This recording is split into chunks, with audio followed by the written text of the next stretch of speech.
On raconte sur un chassid qui est parti voir son maître avant la fête de Kippour. Et il lui a dit, Rabbi, Kippour, on demande pardon. D'où le nom Kippour, Kapara. Mais qu'est-ce que ça veut dire demander pardon? Qu'est-ce que ça veut dire demander à Dieu de nous pardonner? Le Rabbi lui a dit, on raconte cette histoire avec le Baal Shem Tov, je l'ai entendu avec d'autres versions, que le Rabbi lui a dit, va dans telle ville, il y a un aubergiste là-bas, observe-le la veille de Kippour et tu vas voir ce que c'est faire des caparottes. Caparottes, on sait tous, la veille de Kippour, on prend un coq pour les hommes, une poule pour les femmes, on fait tourner 3 fois autour de la tête et on dit un certain texte qui dit voilà, si moi je devais être chayav mita, c'est-à-dire coupable de mort parce que j'ai fait des avérotes, des transgressions qui méritent la mort, que la mort ne vient pas sur moi, qu'elle aille sur le coq ou la poule. On peut le faire aussi sur de l'argent. Et on dit que ça va à la tzedaka et que le mérite de la tzedaka m'épargne. Ça, c'est les caparottes. Et le Rabbi lui a dit, tu iras là-bas, tu verras c'est quoi des caparottes. Il va dans cette auberge, il voit un homme simple, il s'attendait à voir un grand rabbin qui va faire des grandes caparottes. Il voit un homme tout simple. Arrive la veille de Kippour, le matin très tôt, avant le lever du soleil, à l'aube. Il voit l'homme descendre dans son salon et il sort un escabeau, il monte au-dessus de l'escabeau, il ouvre une armoire. Il en sort 2 cahiers de différentes couleurs. Il commence à ouvrir le premier cahier, il s'assoit à la lueur de sa bougie, il commence à lire et dit tel jour, telle date, j'ai fait tel et tel avéra, transgression, tel péché. Tel jour, j'ai fait tel péché. Tel jour, j'ai fait tel péché. Tel jour, j'ai fait tel péché. Il expie ses fautes au sens propre. Puis, il termine, il ferme et il ouvre le 2e livre, le 2e cahier. Il commence à dire tel jour, j'ai la roue de mon carrosse qui s'est cassée. Tel jour, ma fille est tombée malade, on a dû l'amener à l'hôpital, on n'a pas trouvé de remède et ça nous a beaucoup peiné. Tel jour, ma vache, elle est morte. Tel jour, j'ai eu tel problème. Tel jour, j'ai eu tel problème. Et comme ça, il récite, tout ce qu'il a noté sur ce cahier. À la fin des 2 récitals, il ferme le cahier, il dit, regarde. Maintenant, il est seul dans la pièce, il sait pas qu'il y a le chassid qui l'observe. Il lève les yeux vers Dieu et dit, regarde Dieu. Moi, je te pardonne pour tout ce que tu m'as fait, et toi, tu me pardonnes pour tout ce que je t'ai fait, la vérote. Et il déchire comme ça les 2 cahiers. Le chassid, il voit ça, et il revient chez son rabbi, il lui raconte ce qu'il a vu, il lui dit, voilà, ça, c'est des caparottes. Ça veut dire quoi? Ça veut dire pas que tu fais un échange avec Dieu, mais tu regrettes ce que tu as fait. Et que tu es conscient que c'est Dieu qui gouverne le monde, et que Dieu, il a une sensibilité, et que toi aussi, tu as une sensibilité. Et que Dieu, il n'est pas là pour te punir ou autre chose. On se trouve à quelques jours de Yom Kippour, et on se trouve surtout dans la période de la Aseret Yemei Teshuvah, les 10 jours de pénitence, où on doit se repentir. On rajoute un texte, on dit Amelech HaKadosh, on dit Amelech HaMishpat dans l'Amida, on rajoute dans la Tzedaka, on essaye de faire Teshuvah, on essaye d'avoir un comportement d'exception pendant ces Aseret Yemei Teshuvah, c'est des jours de repentance. Exactement. Et le Shabbat, qui tombe pendant la Aseret Yemei Teshuvah, c'est-à-dire entre Rosh Hashanah et Yom Kippour, il s'appelle Shabbat Shuvah. Et il s'appelle aussi Shabbat Teshuvah. Pourquoi Shuvah? Shabbat Shuvah, parce que Shuvah, c'est le nom qu'on donne au Shabbat, sur le nom de l'Haftara qu'on lit ce Shabbat-là. Shuvah Israël ad Hashem Elokecha, ki chashalta bavonecha. C'est le prophète qui dit au peuple juif, reviens Israël jusqu'à Hashem ton Dieu, car tu as trébuché à travers les fautes. Et dirshu Hashem bimatzo, car ou bioto karov. Cherchez Dieu là où il se trouve, exigez Dieu là où il se trouve, et appelez-le tant qu'il est proche. Et donc, ça veut dire quoi? Ça veut dire que pendant cette période-là, on est plus proche de Dieu, et Dieu il est plus proche de nous. C'est pour ça qu'on appelle ce Shabbat Shuvah. On l'appelle aussi Shabbat Teshuvah, pourquoi? Parce qu'il se trouve pendant la période des 10 jours de Teshuvah. Donc on l'appelle Shuvah et Teshuvah. C'est quoi la différence entre les deux? Et avant de répondre à cette question, il y a une autre question. C'est que Shabbat Shuvah, on lit cet Haftara qui parle de Shuva Israël, retourne Israël vers Hachem, ton Dieu, qui est une Haftara dans Oshaa, une autre Haftara de Zecharia, une autre Haftara qu'on va lire à Yona. Que le matin de Yom Kippour, on va lire une autre Haftara, et l'après-midi de Yom Kippour, à Mitra, on va lire une autre Haftara qui est Yona. Yona, c'est quoi la différence avec l'autre Haftara? C'est que Yona, Dieu lui dit d'aller voir la ville de Nineveh, comme on l'a évoqué la semaine dernière, et de leur dire de faire teshuvah. Qu'est-ce qu'il y a de différent? C'est que Nineveh, c'est une ville, où il n'y avait pas que des habitants juifs, il y avait surtout en grande majorité de toutes les nations. Et la teshuvah là-bas, elle était demandée à tout le monde. Et ce qui se passe à la fin, c'est que toute la ville de Nineveh, juifs, non-juifs, font teshuvah. Et c'est quoi la différence? Pourquoi on a besoin de dire ça Yom Kippour? Yom Kippour, c'est pas universel. C'est le jour du pardon pour le peuple juif, qui est connu international. Mais concrètement, c'est comme ça qu'il appelait ce jour-là. La différence, c'est que pour Yona, il y a une différence dans la teshuvah. Dans la teshuvah, il y a deux niveaux. On fait la teshuvah parce qu'on a peur de la punition, et on fait la teshuvah parce que vraiment on demande pardon sur le passé. Faire teshuvah parce qu'on a peur de la punition, c'est ce qui s'est passé avec les gens de Nineveh. Yona, il leur a dit, si vous faites pas teshuvah, toute la ville de Nineveh va se retourner. Ils ont pris peur, ils ont fait teshuvah. Mais ils n'ont pas forcément regretté sur le passé. Ils n'ont pas forcément réparé leurs fautes du passé. Alors que la Haftara qu'on lit Shabbat Teshuvah, c'est Shuva Israël ad Hashem Elokecha ki chashal tabavonecha.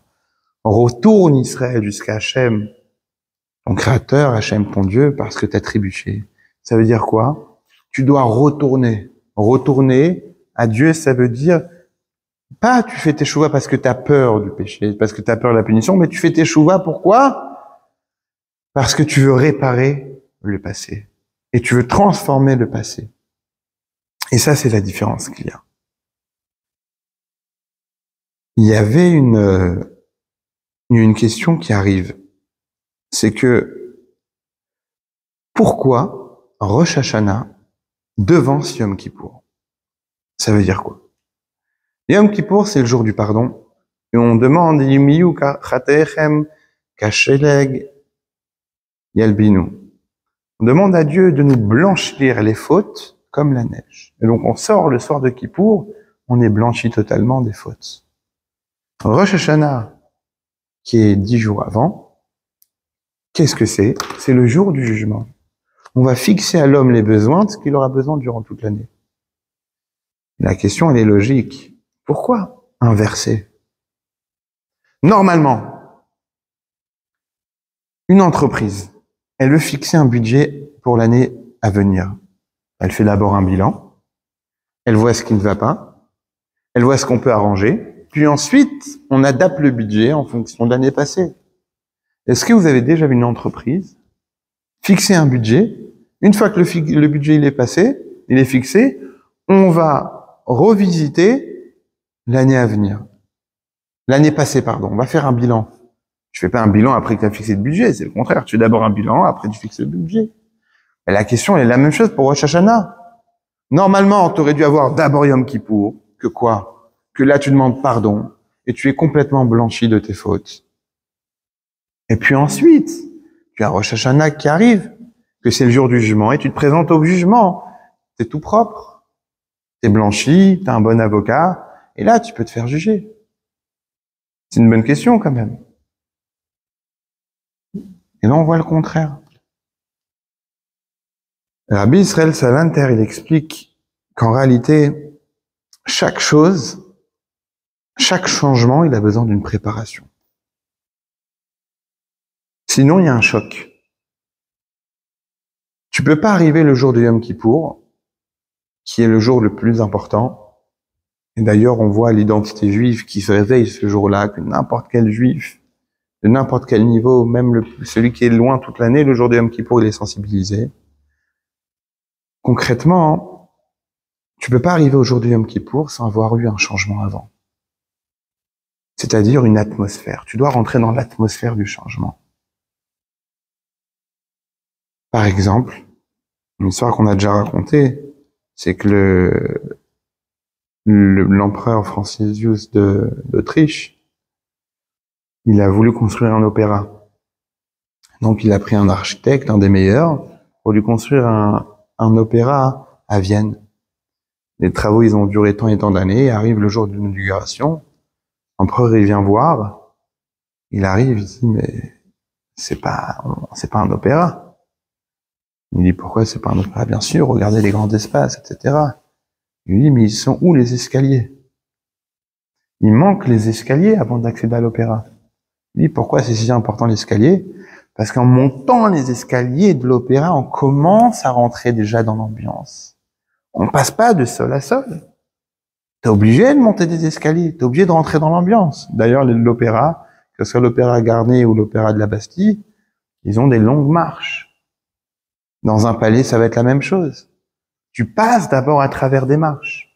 Et Rabbi Israël Salant, elle explique qu'en réalité, pourquoi on devance Rosh Hashanah? Parce que Rosh Hashanah, ça nous met un petit peu, pas la pression, mais ça nous réveille, ça nous sensibilise. Quand tu sais que tu vas te faire juger, t'es beaucoup plus sensible qu'on te dit, tu sais, tel jour on va être pardonné. Et une fois que tu rentres et que tu es déjà dans cette ambiance-là de la crainte de Dieu, qui est plus éveillée en ce jour-ci, à ce moment-là, tu peux rentrer donc dans la vira de Yom Kippour. Comme ça, Rabbi Israël Salant, elle explique pourquoi Rosh Hashanah c'est avant. Mais bien sûr, on peut pas se suffire qu'une seule réponse. Et en réalité, on est obligé de dire que Rosh Hashanah, pourquoi ça vient avant? Parce que Rosh Hashanah, ça vient rappeler à l'homme que chaque année, elle est nouvelle. Qu'on ne demande pas pardon juste pour demander pardon et après on recommence. Ça vient montrer à l'homme que chaque année, il y a une nouvelle énergie qui descend. Comme on a dit, le premier soir de Rosh Hashanah, Dieu, il retire toute la chayout qui a animé ce monde-là, et il fait descendre une nouvelle vitalité qui va nous animer la nouvelle année. Et avec cette vitalité-là, on arrive après au jour du pardon. En réalité, Rosh Hashanah, c'est pas seulement une atmosphère dans laquelle tu vas rentrer, mais c'est une préparation, et c'est un exemple sur le comportement qu'on doit avoir. Que le changement, il doit être profond. Si on passe pas Yom Kippour en disant pardon, et après on reprend la vie, mais avant de demander pardon, déjà, tu dois d'abord te remettre en question et faire un bilan sur l'année. Et ensuite entamer la nouvelle année. Il y avait un chassid, une très belle histoire de Reb Mendel Fouterfas, qui était un chassid que sous l'ère communiste, on n'avait pas droit de pratiquer le judaïsme.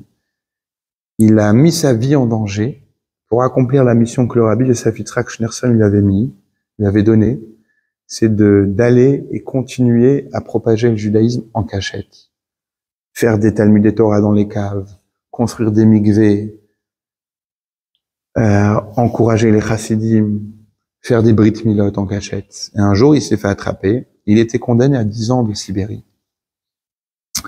Et quand il était là-bas, la vie, elle était très dure pour lui. Déjà, la Sibérie, c'est pas les prisons d'aujourd'hui. C'est le froid de la Sibérie. C'était avec des prisonniers de toutes sortes. Et c'est arrivé le jour de Yom Kippour. Il savait qu'il fallait jeûner.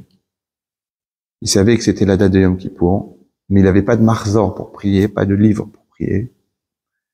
Et il a essayé, comme ça, le jour de Yom Kippour, de lire les prières qui se rappelaient. Grâce au chant qu'on chante Yom Kippour, le chant, ça permet à graver la tfila à l'intérieur de nous. Et comme ça, il se rappelait d'une tfila. C'est celle de Vechol Ma'aminim Shehu. C'est une tfila qui est dans le Marzor Ashkenaz. C'est une prière qui dit Vechol Ma'aminim, tout le monde, Vechol et tous, Ma'aminim sont croyants que Dieu il est Chai Vekayam, il est vivant, que Dieu c'est un Dieu qui va juger avec justice. Comme ça, une longue liste de Vechol Ma'aminim Shehu. Et lui, pendant qu'il lit cette liste-là, il dit Vechol Ma'aminim. Et tout le monde croit en Dieu. Et dans sa tête, il dit Vechol Ma'aminim. Est-ce que vraiment tout le monde croit en Dieu? Est-ce que les personnes qui m'ont dénoncé aux autorités aussi croient en Dieu? Vechol ma'aminim. Et comme ça, il est resté avec cette pensée-là dans la tête. Il était dans un coin de la prison et il n'est pas parti travailler ce jour-là alors que c'était obligé. Il a pris les risques qu'il y avait avec. Il a gardé cette question-là au fond de son cœur. 2 nuits après, alors qu'ils sont dans le baraquement en train de dormir, les uns sur les autres, il est réveillé dans son sommeil par celui qu'on appelait la brute. C'est une personne qui faisait 2 mètres sur 2, comme on dit, un grand colosse. C'était la terreur du camp. Et tout le monde avait peur de lui. Et lui, il est réveillé par lui et il a très peur et il dit, bon, mon heure, elle est arrivée. Parce qu'on savait que si lui se levait pendant la nuit, en général, les prisonniers qui se lèvent pendant la nuit, c'est pas pour demander si tu dors. C'est pour tuer. Lui, il dit, bon, sûrement, il va me tuer. Et il lui dit, lève-toi, je vais te parler. Il se lève, il se lave les mains, il s'assoit sur le lit, l'autre, il s'assoit à côté de lui. Il me dit, tu sais, il y a quelques jours, je t'ai observé. J'ai vu que t'es pas parti travailler. J'ai vu que toute la journée, t'étais dans ta chambre. T'étais dans ta chambre, enfin, dans le baraquement. Et j'ai vu que tu marmonnais avec tes lèvres. J'ai compris que ce jour-là, je t'ai pas vu manger, et j'ai compris que c'était un jour important pour toi. Et je me suis rappelé que ça devait être sûrement Yom Kippour. Et Mendel Foutarfas, il entend ça, il dit quoi? C'est un juif, lui? Il lui dit, tu sais, quand je t'ai vu faire ça, ça m'a réveillé quelque chose en moi. Et il dit, lui, il fait Yom Kippour, il prend les risques de faire Yom Kippour, alors qu'il est faible, il est vieux. Il dit, moi aussi, je vais faire Yom Kippour. Mais je me suis dit, lui, il prie, il connaît des prières par cœur, moi, je connais pas des prières par cœur. Il lui dit à Mendel, avec sa grosse main sur son épaule, il dit, tu sais ce que j'ai fait? Et je me suis rappelé d'une seule prière que ma grand-mère, nous réveillait avec ça le matin quand on dormait chez elle. Parce que j'ai perdu ma mère très tôt. C'était la prière du Modéani. Et moi aussi, je suis parti dans mon coin. J'ai pas mangé. Et j'ai répété toute la journée, Modéani lefanecha melecha evekayam sherzarta binishmati becham laraba emunatecha. Il dit, en lui tapotant comme ça, fort sur le dos, sache que tu n'es pas le seul ici à avoir fait Yom Kippour. Et il est parti dormir. Mendel qui entend cette histoire, il a compris qu'il avait sa réponse. Il avait reçu sa réponse sur Vechol Ma'aminim. Oui, tout le monde, chaque juif, il a cette émouna, il a cette confiance en Dieu, cette croyance en Dieu, qui est au-dessus de toute logique. Et que le jour du Yom Kippour, ça se réveille chez chacun. Parce que c'est le jour où Dieu, il pardonne. C'est le jour où Dieu, il a pardonné au peuple juif. Après le Hegel, la faute du veau d'or. Et c'est le jour où il y a ce lien sacré qui se crée et qui se répète à nouveau chaque année. Mais la teshuva, c'est quoi? La teshuva, c'est charata ala avar. C'est demander pardon sur le passé. Vekabala ala haba. Et prendre une bonne décision sur l'année à venir. Il y a la phrase qu'on dit, c'est Hachamnu, Baganu, Gazalnu. On a fauté, on a trompé, on s'est rebellé. Mais on dit pas j'ai. Dans le Noussach, dans les rides, que ce soit Ashkenaz ou Séfarad, écrit Hachamnu, on a fauté. Pourquoi? Parce que on dit comme ça, parce que l'homme il dit c'est on a fauté, mais moi j'ai pas fauté, je suis pris pour les autres. Il dit ça même, c'est le problème. C'est-à-dire qu'il faut reconnaître qu'on a tous fauté et qu'on doit tous faire teshuva. On doit tous regretter le passé et prendre une bonne décision pour le futur. Dans la prière de Harvit, le soir de semaine, on dit Vaser Satan milfanenu macharenu. On retire le Satan de devant nous. Le Satan, c'est celui qui va pousser l'homme à faire des fautes. Ou macharenu est de derrière nous. Pourquoi il y a besoin des deux? Ça veut dire quoi? Retire le Satan de devant nous, je comprends, c'est-à-dire retire-le de notre chemin. qu'il soit pas devant nous pour nous empêcher, pour nous faire obstruction sur le chemin qu'on veut passer, qu'on veut traverser. Mais pourquoi de derrière nous?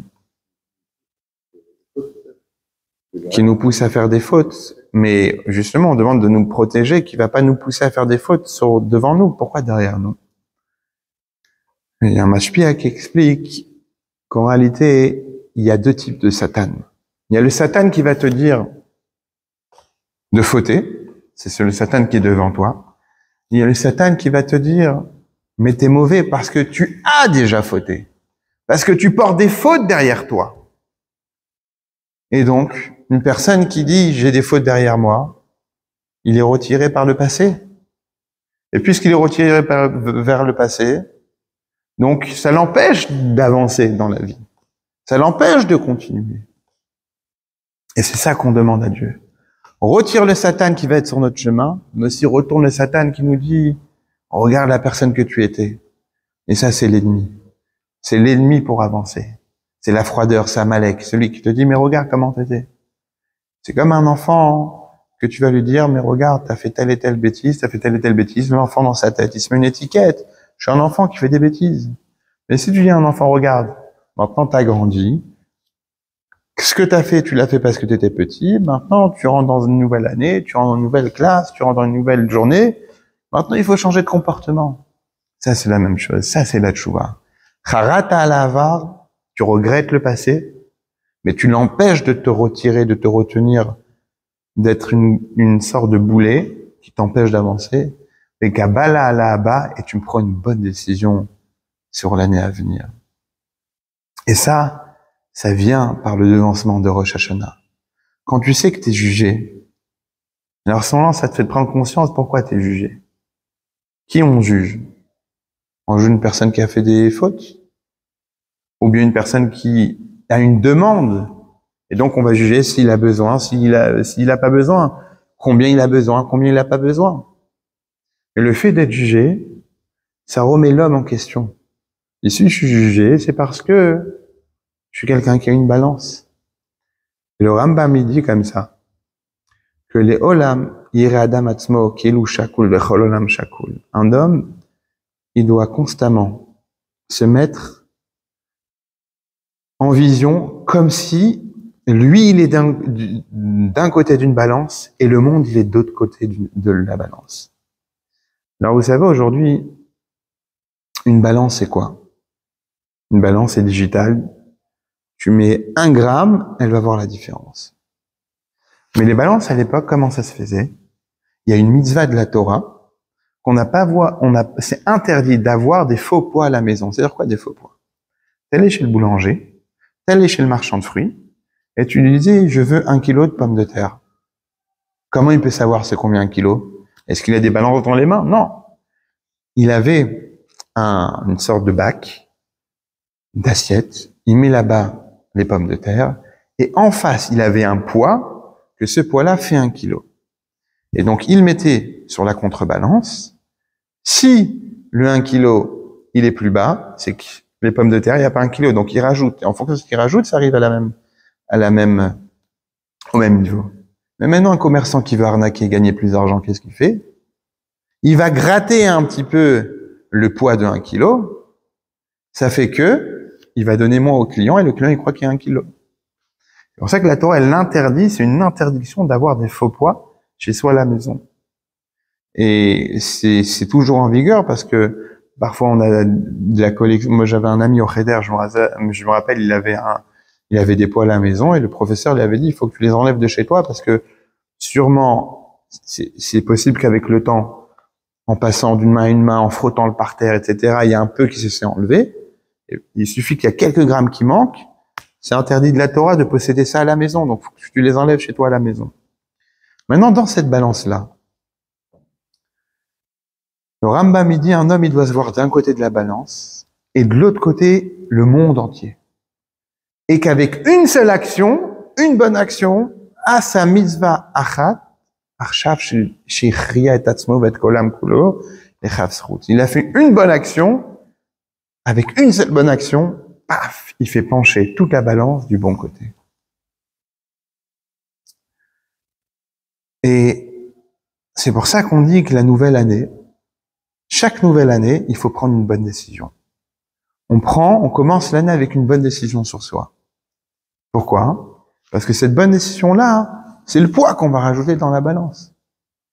On a Baruch Hashem passé une bonne année. On peut la regarder de tel œil, on peut la regarder de tel œil, mais concrètement, on est là, on est en bonne santé. Et donc, quelque part, il faut faire un contrepoids avec la future balance qui va arriver, ou qui est passée le jour de Rosh Hashanah, et donc on va créer ce contrepoids-là. On va créer cette contrebalance-là. Et en réalité, c'est pour ça que Rosh Hashanah, c'est une préparation à Yom Kippour, et pas le contraire. Parce que tu arrives à Rosh Hashanah, tu demandes pardon avec sincérité. Tu ne demandes pas pardon pour obtenir quelque chose, mais tu demandes pardon comme un homme, il doit demander pardon parce qu'il a fait des erreurs. Et donc, en cette période d'Aseret Yemei Teshuvah, qui sont les 10 jours où on doit se repentir, il faut qu'on prenne tous sur nous cette bonne décision, chacun dans son domaine. Et qu'arrivé le jour de Yom Kippour, quand on fait les kaparot, on demande pardon avec sincérité. Et là, il écrit comme ça que Dieu pardonne toutes les fautes qui ont entre Dieu et l'homme. Mais ce qui est entre l'homme et l'homme, ça Dieu, il pardonne pas. Puisque c'est pas lui qui a été atteint. Oui, bien sûr. Ben Adam Lachavero. Donc c'est pour ça que la veille de Yom Kippour, on demande pardon Mechila. Mais pas le Mechila sur WhatsApp, groupe WhatsApp, Mechila à tous, non. C'est comme, j'ai vu quelqu'un, il a fait un design sur un polo. Un polo, il a écrit Mechila comme ça. Véridique, hein. Le Mechila, c'est pas Shana Tova et Mechila, voilà. Exactement. Mechila, c'est tu vas voir la personne à qui t'as fauté, tu demandes pardon et l'autre, elle te demande pardon. Et comme ça, tu effaces et tu tournes la page. C'est que même tu demandes pardon à tous les gens qui sont autour de toi. Voilà, si je t'ai offensé ou quoi, voilà, Mechila, c'est tout. C'est pas... Ouais, mais c'est fait. C'est fait d'un. Tu t'es fâché, tu vas lui dire Mechila. Bah justement, bah c'est ça qu'il faut. Dieu il pardonne. On a tous sans faire exprès bousculer quelqu'un, etc. C'est comme il y avait un jour un enfant, il a demandé à la femme du rabbi, la rabbinite, il a vu faire Yom Kippour à la choule, il a dit mais vous êtes une sadéquette, une juste. Pourquoi vous faites Yom Kippour? Vous n'avez pas besoin de pas demander pardon.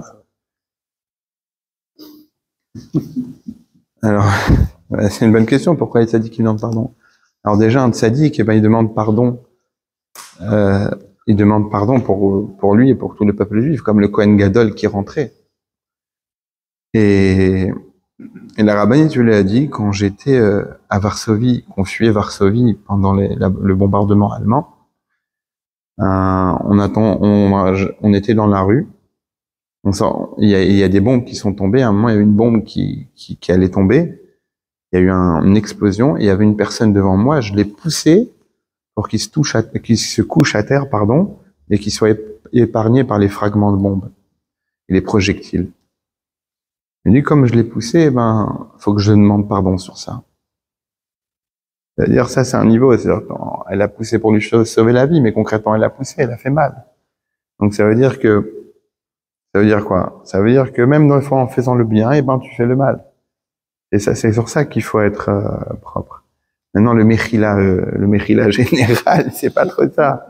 Avoir quelqu'un qui t'a froissé, là, tu peux lui dire Mechila. Mais surtout avec les réseaux sociaux, on peut faire beaucoup de gourdes sur les groupes en se moquant d'un autre, d'une personne, etc. Parfois, on peut rigoler, mais parfois, ça offense. Et le jour de Yom Kippour, et on va conclure avec, c'est qu'il y avait quelque chose qui se passait. C'est que c'était le jour, pendant Yom Kippour, on va lire ce qu'on appelle Seder Avoda. Seder Avoda, c'est-à-dire l'ordre du travail. De quel ordre, de quel travail on parle? On parle du travail du Kohen Gadol au Beth Amikdash. Que tout le travail de Yom Kippour, il était autour du Kohen Gadol. Que le Kohen Gadol, il devait faire une préparation de 7 jours avant, aller au mikvé, se séparer de son épouse. Et il rentrait dans le Kodesh HaKodashim, c'est-à-dire le Saint des Saints, une seule fois par an, c'était le jour de Yom Kippour. Et il rentrait avec des chaînes autour des pieds. Pourquoi? Parce que s'il rentrait et qu'il avait fait une faute durant l'année, et ben il mourait à l'intérieur. Et donc il fallait des chaînes pour le retirer qu'on garde à l'extérieur.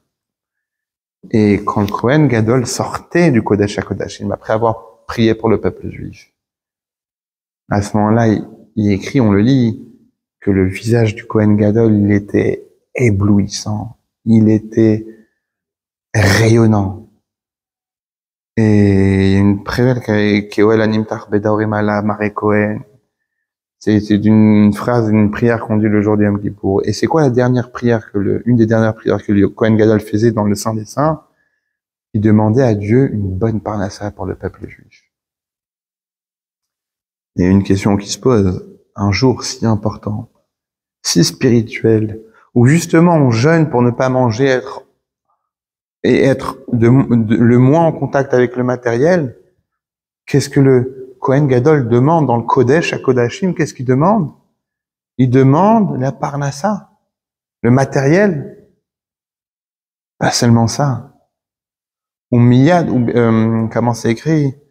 Veyom tov aya ose betzeto mibet kodesh HaKodashim.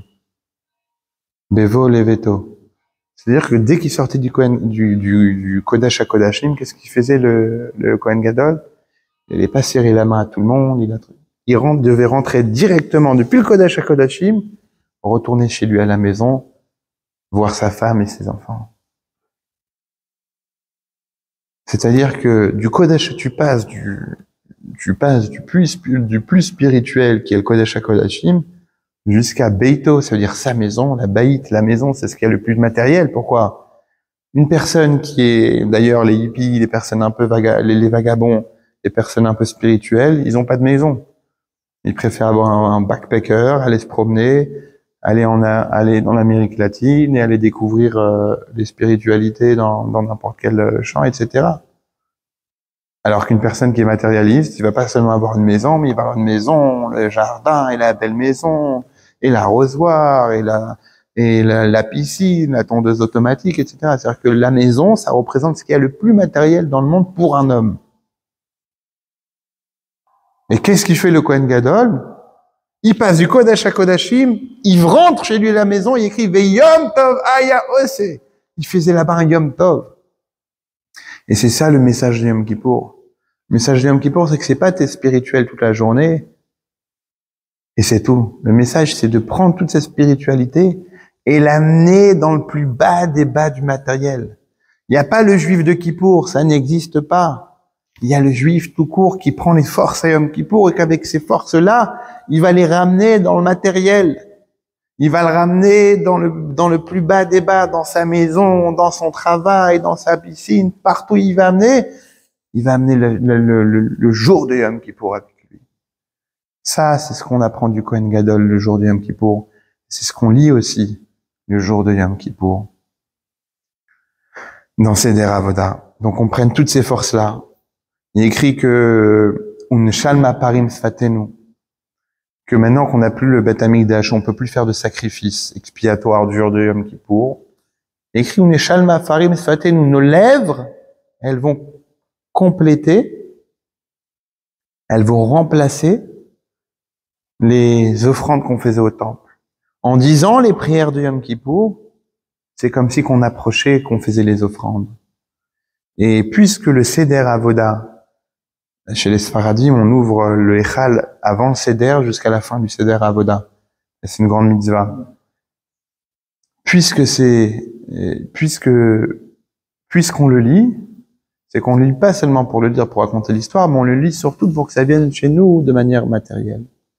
Et donc que Dieu fasse qu'on arrive à descendre cette spiritualité dans le matériel de tous les jours, dans nos travaux de tous les jours et dans la vie de tous les jours. Amen. Amen. Lechaim, lechaim.